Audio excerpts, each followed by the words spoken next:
بسم الله الرحمن الرحیم۔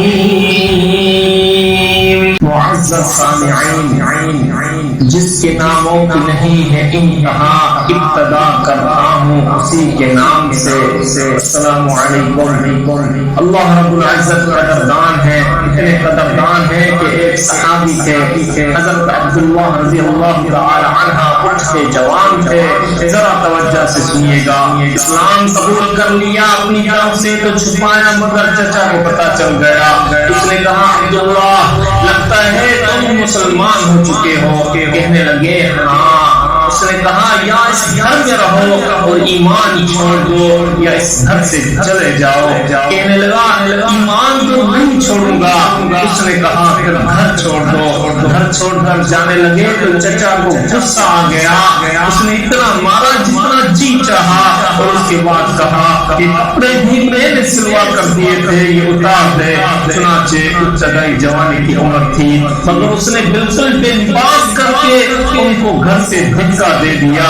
جب بے لباس کر دیا جائے تو بندے کا دل تو چاہتا ہے کہ زمین کھلے میں اندر چلا جاؤں۔ ماں نے کسی ہیلے سے اپنی ایک چادر پھینک دی کہ میرا بیٹا سطر چھپا لے۔ انہوں نے اس کے دو ٹکڑے کیے، ایک باندھ لیا ایک لپیٹ لیا۔ یہ وہ نوجوان تھا جو انتہائی خوبصورت تھا، یہ وہ نوجوان تھا جو قیمتی کپڑے پہنتا مثالیں دیتے تھے۔ آج دو چادروں میں لپٹا ہوا یہ گھر سے جا رہا ہے۔ سوچا کہاں جاؤں؟ دل نے کہا جن کی خاطر گھر چھوڑا اب انہی کے در کو جا کے پکڑ لیتا ہوں۔ چنانچہ نبی علیہ السلام کے خلوت میں حاضر ہوئے۔ نبی علیہ السلام مسجد میں تشریف فرما ہیں۔ عبداللہ رضی اللہ تعالی عنہ اس حالت میں آئے، ایک چادر میں لپٹے ہوئے ہیں، ایک اوپر ڈالی ہوئی ہے۔ نبی علیہ السلام نے پہچان لیا دونوں جہاں کسی کی محبت میں ہار کے۔ وہ آ رہا ہے کوئی شب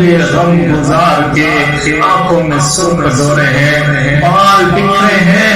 نبی علیہ السلام کی خدمت میں حاضر ہوئے۔ اے اللہ کے نبی، چچا نے گھر سے نکال دیا، میرے لیے تو آپ ہی قدر ہے، میں حاضر خدمت ہو گیا ہوں۔ اللہ کے محبوب صلی اللہ علیہ وسلم نے فرمایا تم اصحاب صفہ کے ساتھ رہنا شروع کر دو۔ چنانچہ قربانی بڑی تھی، اس لیے دل میں اللہ تعالیٰ کی محبت اتنی سمائی، اتنا جذبہ آیا کہ مسجد نبی صلی اللہ علیہ وسلم کے دروازے پر کبھی کبھی زور سے اللہ اللہ اللہ کہنا شروع کر دیتے۔ عمر رضی اللہ عنہ نے دیکھا ان کی طبیعت میں انتظام کی صفت بہت زیادہ تھی۔ انہوں نے ڈانٹ پلا دی کہ اپنے جذبات پر قابو کیوں نہیں پاتے۔ نبی علیہ السلام کو پتہ چلا تو فرمایا عمر عبداللہ کو نہ ڈانٹنا، وہ جو کرتا ہے اللہ کی محبت میں کر رہا ہوتا ہے۔ سبحان اللہ۔ جہاد کے لیے نبی علیہ السلام تشریف لے گئے، عبداللہ رضی اللہ عنہ بھی ساتھ چلے گئے۔ راستے میں ایک جگہ بیمار ہو گئے، نبی علیہ السلام کو پتہ چلا کہ عبداللہ بیمار ہے۔ نبی علیہ السلام ابو بکر رضی اللہ عنہ و عمر رضی اللہ عنہ کے ہمراہ عیادت کے لیے تشریف لائے۔ یہ ان کی زندگی کے آخری لمحات تھے۔ روایت میں آتا ہے کہ نبی علیہ السلام نے عبداللہ کے سر کو اپنی گود مبارک میں رکھ لیا۔ سبحان اللہ، جن کو گھر سے نکال دیا گیا، اب آخری وقت میں اللہ رب العزت اپنے اس پیارے بندے کو اپنے پیارے محبوب صلی اللہ علیہ وسلم کی گود میں موت دے رہے ہیں۔ سبحان اللہ، یہ وہ صحابی ہے جن کو اس حالت میں موت آئی کہ محبوب صلی اللہ علیہ وسلم کے چہرے پر ان کی نگاہیں لگی ہوئی تھی۔ نکل جائے دم تیرے قدموں کے نیچے، یہی دل کی حسرت، یہی آرزو ہے۔ محبوب صلی اللہ علیہ وسلم کی گود میں سر ہے، نبی علیہ السلام ان کو دیکھ رہے ہیں۔ اس حال میں ان کی روح اللہ کے سامنے حاضر ہو جاتی ہے۔ جب ان کی وفات ہو گئی، نبی علیہ السلام نے فرمایا عبداللہ کو نہلا دیا جائے۔ جب ان کو نہلایا گیا تو حدیث پاک میں آتا ہے کہ نبی علیہ السلام نے اپنی چادر جو اوڑھا کرتے تھے وہ چادر بھیجی اور فرمایا عبداللہ کو اس چادر میں کفن دینا. سبحان اللہ. مالک آپ کی قدردانی کیسی کہ جس جسم کو آپ کے لیے بے لباس کیا جا رہا ہے آج اس جسم کو آپ اپنے محبوب صلی اللہ علیہ وسلم کی چادر سے چھپا رہے ہیں. سبحان اللہ. محبوب صلی اللہ علیہ وسلم کی چادر سے اس جسم کو لپیٹا گیا. پھر جب دفن کرنے کا وقت آیا سینکڑوں صحابہ موجود تھے مگر شریعت کا حکم ہے کہ جو میت کا سب سے قریبی رشتہ دار ہو افضل ہے کہ وہ قبر میں اترے. ایسے موقع پر سبحان اللہ نبی علیہ السلام نے فرمایا عبداللہ کو قبر میں اتارنے کے لیے میں اس کی قبر میں نیچے جاؤں گا. نبی علیہ السلام قبر میں اترتے ہیں. اب وہ عبداللہ کو ہاتھوں میں لے کے اور ان کو زمین پر لٹا دیتے ہیں. وہ لٹا کر ایک بات فرماتے ہیں. اس بات کو عمر رضی اللہ عنہ نے سنا تو تڑپ اٹھے. ساری زندگی یاد رکھی. لوگوں کو سنایا کرتے تھے. کہتے تھے کہ نبی علیہ السلام نے ایک بات کہی سن کے میرا دل چاہا کہ کاش آج عمر کی لاش ہوتی جس کو اللہ کے محبوب یہاں لٹا رہے ہوتے. لوگوں نے پوچھا کہ آخر اللہ کے محبوب صلی اللہ علیہ وسلم نے کیا کہا کہ آپ امیر المؤمنین بھی تمنا کرتے ہیں کہ آپ کے بارے میں کلمات کہے ہوتے.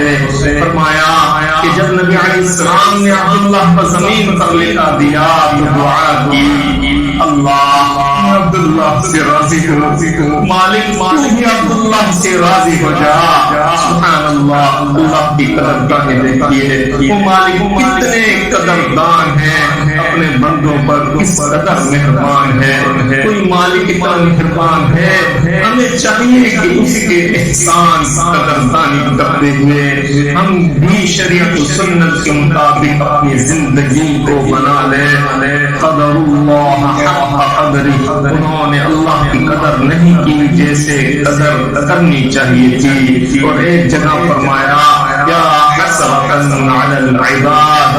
حسرت اور افسوس ہے ایسے بندوں کے حال پر. ما یأتیہم من رسول الا کانوا بہ یستہزئون. ان کے پاس کوئی رسول ایسا نہیں آیا جس کا وہ مذاق نہ اڑاتے رہے ہوں. اللہ اکبر. پہلے دور میں نبی علیہ السلام کی ناقدری کی جاتی تھی. آج کے دور میں نبی علیہ السلام کی سنتوں کی ناقدری کی جاتی ہے.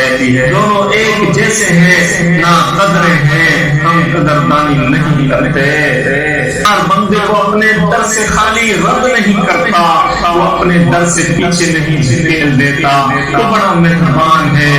اسی لیے قرآن پاک میں بڑے عجیب انداز سے فرمایا یا ایھا الانسان ما غرک بربک الکریم. اے انسان تجھے تیرے رب کریم سے کس چیز نے دھوکے میں ڈال دیا ہے. کیوں دھوکے میں پھرتا ہے. دنیا کے پیچھے بھاگ رہا ہے. لوگوں سے دل لگاتا پھر رہا ہے. پانی حسن کے پیچھے بھاگا پھر رہا ہے. ارے چند چٹکوں کی متاع کے پیچھے بھاگنے والے تیرا کریم پروردگار تیری طرف متوجہ ہے اور چاہتا ہے کہ تو قریب ہو جائے. مگر وہ اتنا قدردان ہے کہ وہ اعلان کرتا ہے اگر وہ میرا بندہ مجھ سے ایک بارش قریب ہو تو میں ایک گز اس کے قریب ہوتا ہوں. اور اگر وہ ایک گز قریب ہوتا ہے تو میں اس کے دونوں ہاتھوں کے پھیلاؤ کے برابر قریب ہوتا ہوں. اور اگر وہ میری طرف چل کر آئے تو میں اس کی طرف دوڑ کر آتا ہوں. وآخر دعوانا ان الحمد للہ رب العالمین.